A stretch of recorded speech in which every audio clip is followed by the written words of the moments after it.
bonsoir, bonjour mesdames et messieurs, merci de votre fidélité sur Nada Podcast Guinée et bienvenue dans votre émission Live Business qui se passe sur toutes nos plateformes Facebook, TikTok, YouTube, LinkedIn, Instagram et vous le connaissez, nous sommes dans votre émission Live Business, une émission réservée, consacrée aux jeunes entrepreneurs guinéens qui se disent qu'à un moment donné il faut sortir du joug salarial, il faut se créer lui-même, soi-même son activité et créatrice de revenus. Alors aujourd'hui nous sommes avec une jeune dame, et comme vous l'avez constaté dans nos précédents numéros, elle va aussi nous parler de ses activités, nous parler notamment de ses ambitions, de ses projets futurs et de tout ce qui l'a poussé à se lancer dans l'entrepreneuriat, surtout en République de Guinée. On va se tourner directement vers notre invitée, elle va se présenter. Madame, bonsoir. Bonsoir. Vous allez bien, j'espère? Bien, merci. Alors, nos téléspectateurs ont envie de savoir qui on a en face de nous ce soir. Si on doit faire votre biographie, que dira-t-on de vous, madame?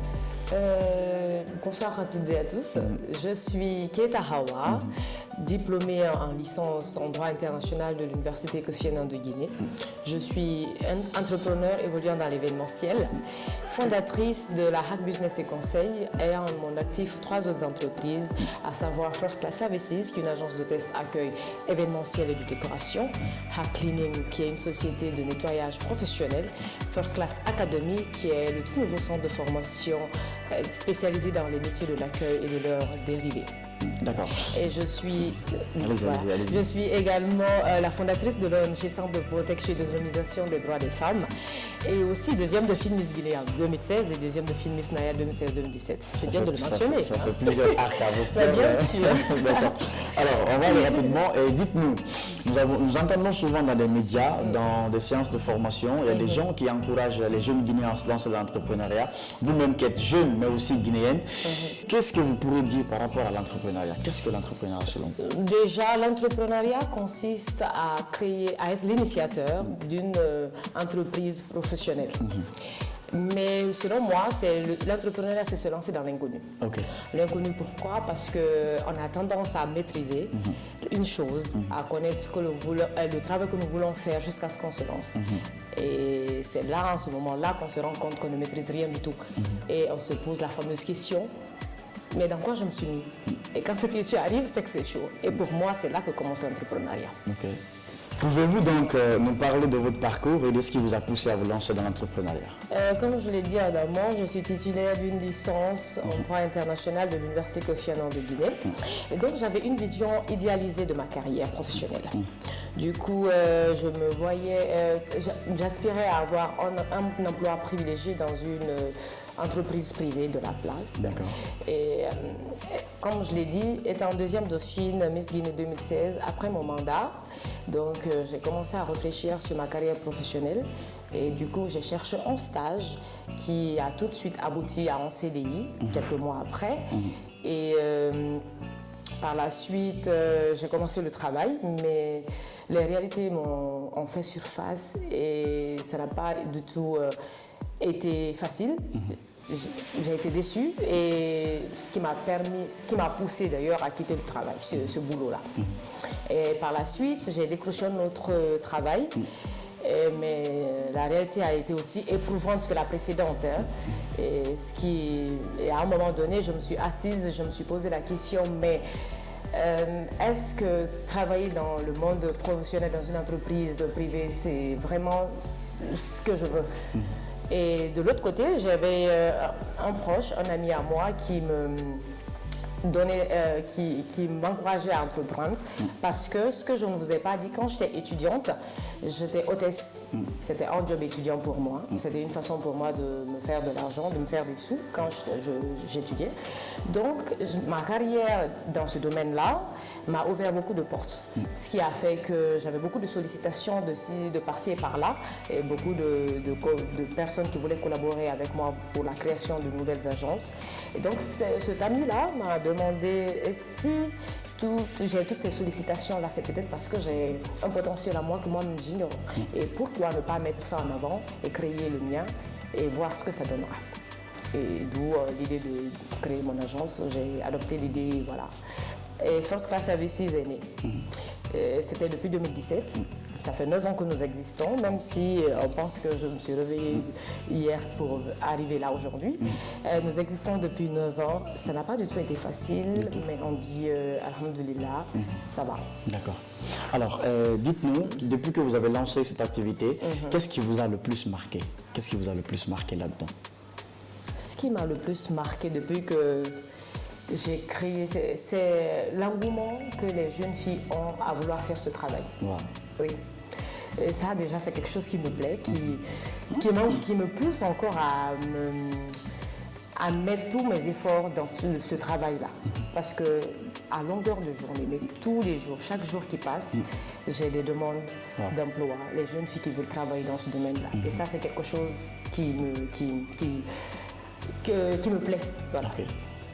Ok, alors, d'accord. Alors, maintenant que vous êtes devenu entrepreneur et que vous êtes en train aujourd'hui d'aider beaucoup de jeunes filles guinéennes aussi à peut-être avoir le même niveau que vous, quelle est à présent la mission qui se cache derrière votre entreprise et quel est le problème que vous cherchez surtout à résoudre en République de Guinée? La mission de mon entreprise est avant tout sociale, contribuer à l'autonomisation des jeunes femmes en leur offrant des opportunités concrètes d'emploi et d'indépendance financière.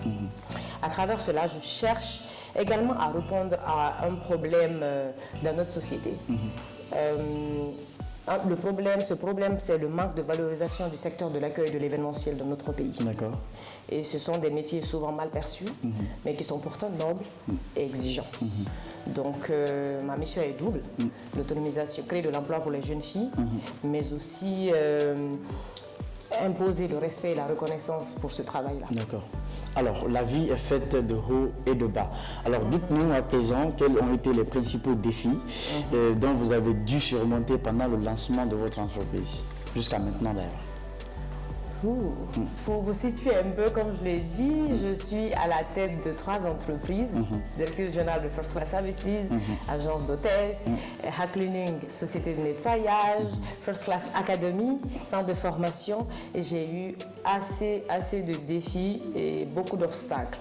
Et les défis côté humain, j'ai eu assez de coups bas, des personnes qui ont tenté de me décourager, qui ont même essayé de freiner mon évolution, mais grâce à ma détermination, mon courage et ma persévérance, je n'ai pas baissé les bras et j'ai dû continuer. Parce que ce que moi je dis, je suis persévérante, je suis quelqu'un qui n'abandonne pas tout de suite. Quand j'ai quelque chose en tête, je me donne les moyens d'y arriver.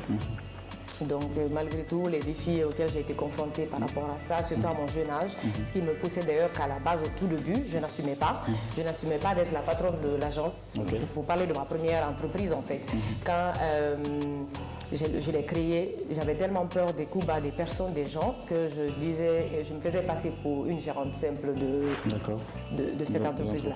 Mais à la longue, j'ai compris que rien ne pouvait m'arrêter. Et donc je me suis affirmée et voilà, ça a donné ce que ça pouvait donner. Ok.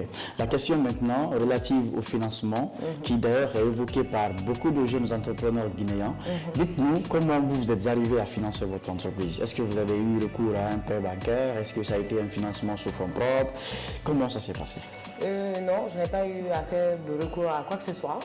J'ai été financée par la famille uniquement. J'ai cette chance-là, la famille. J'ai été accompagnée par ma famille, moralement, physiquement et financièrement. D'accord. Alors, maintenant, dites-nous, nous sommes en République de Guinée, nous savons un petit peu comment les choses se passent. Vous, de votre lecture des choses, qu'est-ce que vous pensez de l'écosystème entrepreneurial en Guinée? L'écosystème, comment ça se passe? C'est pas très favorable, surtout quand on est une femme, ça nous demande beaucoup. Le milieu entrepreneurial en Guinée est très exigeant quand on est une femme surtout. On rencontre beaucoup de difficultés. L'entrepreneuriat en fait, en général même déjà n'est pas facile. Et quand c'est chez nous, c'est encore plus compliqué. Et donc, comme je le dis, il y a toujours de bonnes personnes, il y a toujours ces gens, ces personnes qui essaient de nous tirer du haut, qui ne sont quand même pas tous toxiques, qui essaient au moins de nous aider comme ils peuvent, de nous donner des opportunités. Et il ne faut pas oublier de les mentionner.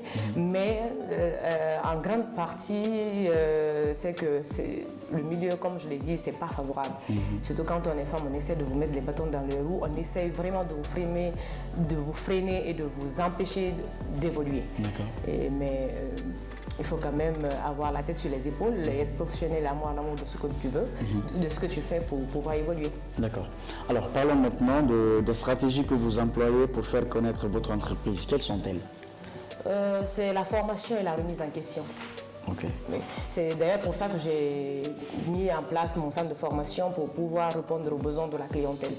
Parce que d'un regard général, j'ai vu qu'il y a beaucoup de demandes par rapport aux agents d'accueil. En fait, dans le milieu dans lequel je suis, je vois qu'il y a beaucoup de plaintes, il y a beaucoup de demandes qui ne sont pas répondues. Donc je dis, bon, pourquoi ne pas créer ce centre-là? Et donc pour moi, c'est la formation et la remise en question. Je me demande toujours qu'est-ce qui a marché, qu'est-ce qui n'a pas marché, qu'est-ce qu'il faut pour que ça marche, qu'est-ce qu'il faut pour que mon client soit satisfait et qu'est-ce qu'il faut pour que mes hôtesses soient à la hauteur de la demande de ma clientèle. D'accord. Alors maintenant, nous savons que sur le marché guinéen, vous n'êtes pas la seule entreprise qui évolue dans les différentes activités que vous faites. Alors comment faites-vous, ou qu'est-ce que vous faites pour vous différencier des autres sur le marché guinéen? Ma rigueur, mon professionnalisme et ma conviction. Parce que je dis toujours que la force des convictions détermine votre démarche. Donc, si vous n'êtes pas convaincu, vous ne m'appelez pas. J'aime dire tout le temps à mes hôtesses que si on a des contrats, c'est pas parce que je suis jolie, la plus jolie, ou c'est pas parce que j'ai le plus beau prénom. C'est parce que nous sommes professionnels, nous travaillons bien, nous nous mettons à la disposition de notre clientèle, nous essayons de nous surpasser, nous essayons de nous mettre en question et d'essayer de satisfaire ce que le client souhaite. Ce que le client souhaite. Alors, à présent, en quoi votre entreprise contribue-t-elle au développement socio-économique de la Guinée, en tant que Guinéenne? En tant que Guinéenne, déjà, économiquement, la réinsertion la réduction du taux de chômage en réinsérant les jeunes dames dans le milieu professionnel. Parce que via mon agence d'hôtesse, je crée de l'emploi. Via mon centre de formation, je forme les gens pour avoir de l'emploi. Et socialement, je me dis, j'essaie de mettre ces jeunes dames-là dans un cadre. Et étant dans ce cadre, ça leur permet de se surpasser, d'apprendre à être financièrement indépendantes et d'éviter toute forme de prédation auxquelles les jeunes femmes font face dans notre pays. Et vous avez combien d'hôtesses à votre actif? J'en ai beaucoup. De façon permanente, j'ai plus d'une soixantaine, de façon permanente, et de façon temporaire. Ça dépend de la demande du client. Je peux aller jusqu'à 500 ou 1000. Ça dépend de ce que le client souhaite. Et de façon estimative, de 2017 à maintenant, vous pourriez chiffrer le nombre d'hôtesses, le nombre de personnes que vous avez formées? Je ne pourrais pas m'en sortir parce que c'est tellement beaucoup. Ça fait 9 ans quand même que nous existons. J'ai formé pas mal de jeunes filles. J'en parlais d'ailleurs récemment. Je dis, j'ai tellement de générations qui sont passées dans mon agence que je ne reconnais même pas certaines, tellement que j'en ai eu. Donc je ne pourrais pas vous chiffrer, mais je sais que c'est énorme. Après formation aussi, est-ce qu'il y a un suivi?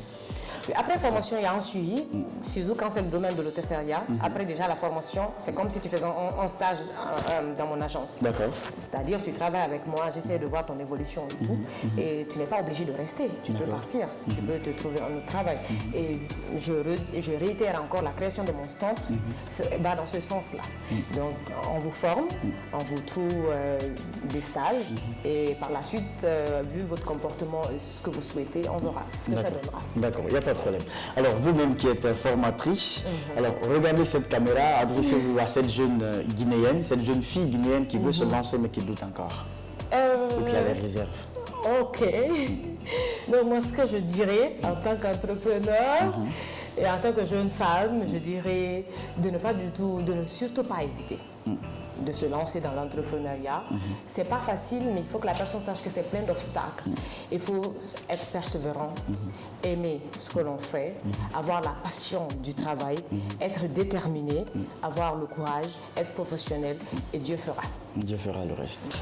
Madame Hawa, dites-nous à présent, quelles sont vos ambitions pour les 5 prochaines années? Comment vous voyez Hack Business et Conseil dans 5 ans? Dans un futur proche de 5 ans, je me vois déjà comme icône, pour ne pas dire voir la reine des hôtesses en Guinée et même en Afrique, et être à la tête du plus grand centre de formation dédié au métier d'accueil de l'heure dérivée en Afrique. Et pourquoi pas avoir la plus grande agence d'hôtesse pouvant couvrir tous les événements significatifs de la sous-région. D'accord. Alors à présent, dites-nous, quel est votre plus grand besoin aujourd'hui pour être ce que vous espérez être là? Quel est le plus grand besoin? Qu'est-ce qui vous manque? Ce qu'il me faut en ce moment, c'est mettre à disposition beaucoup plus moins de formation, d'accompagnement, mais aussi plus de respect et de considération par rapport à ce travail-là. Parce que, comme je n'arrête pas de dire, et je l'ai dit en amont, je dis que mon objectif déjà, c'est d'abord l'autonomisation. J'ai parlé de ça et j'ai parlé aussi de donner un autre regard de ce milieu à la population guinéenne, parce que c'est plus ou moins perçu comme un métier pas très noble. Donc, ce que je veux, c'est déjà accorder de l'importance à ce travail, respecter ces personnes qui sont dans ce domaine et nous mettre à disposition des moyens pour pouvoir nous former, nous performer, parce que par la grâce de Dieu, j'ai quand même des formateurs qui ont plusieurs années d'expérience qui donnent cours à mon centre, mais si on pourrait quand même nous donner beaucoup plus de plateformes de formation par rapport à cela, je pense que ce sera très bien. Mais aussi que la main-d'œuvre est très compliquée, parce que je n'ai pas que des hôtesses, il ne faudrait pas que je sois justement, voilà. On a des hôtes, il y a des hommes. Oui, nous avons des hôtes, même s'ils ne sont pas très souvent sollicités dans les événements, mais on a quand même des hôtes. Donc il faut vraiment que les hôtes et les hôtesses, en fait que tous nos collaborateurs, je préfère le dire ainsi au lieu de dire employés, ils mettent leur sien pour pouvoir vraiment collaborer ensemble, parce que c'est vraiment difficile de travailler quand le travail est fait à sens unique. D'accord. Alors, maintenant nous arrivons à la fin pratiquement de cette émission. Quel est votre mot de la fin, madame? Mon mot de la fin, déjà pour moi, c'est ce que je dirais aux jeunes, en tant que jeune, en tant que femme, c'est de vous former. Il y a la formation académique, mais il y a la formation dans le domaine dans lequel vous voulez entreprendre. Et la maîtrise de soi, et la maîtrise de ce que vous faites. Soyez professionnel, ayez l'amour de votre travail et lancez-vous et priez, et voilà, Dieu mettra, par la grâce de Dieu, tout ira pour le mieux. Mesdames et messieurs, vous l'avez compris, nous étions aujourd'hui avec Madame Hawa Keita. Elle est la fondatrice de Hack Business et Conseil, qui a en son sein 3 filiales, First Class Services, Hack Cleaning, mais aussi et surtout First Class Academy. Cette jeune dame guinéenne qui est aujourd'hui à la tête de l'une des prestigieuses entreprises de nettoyage, de services d'hôtellerie, mais aussi de formation. Elle a un centre de formation. Alors, nous, on va se dire au revoir pour se donner rendez-vous la prochaine fois avec notre invité. Et d'ici là, prenez soin de vous. Nada Podcast, réveillez l'entrepreneur puis sommeil en vous. Au revoir.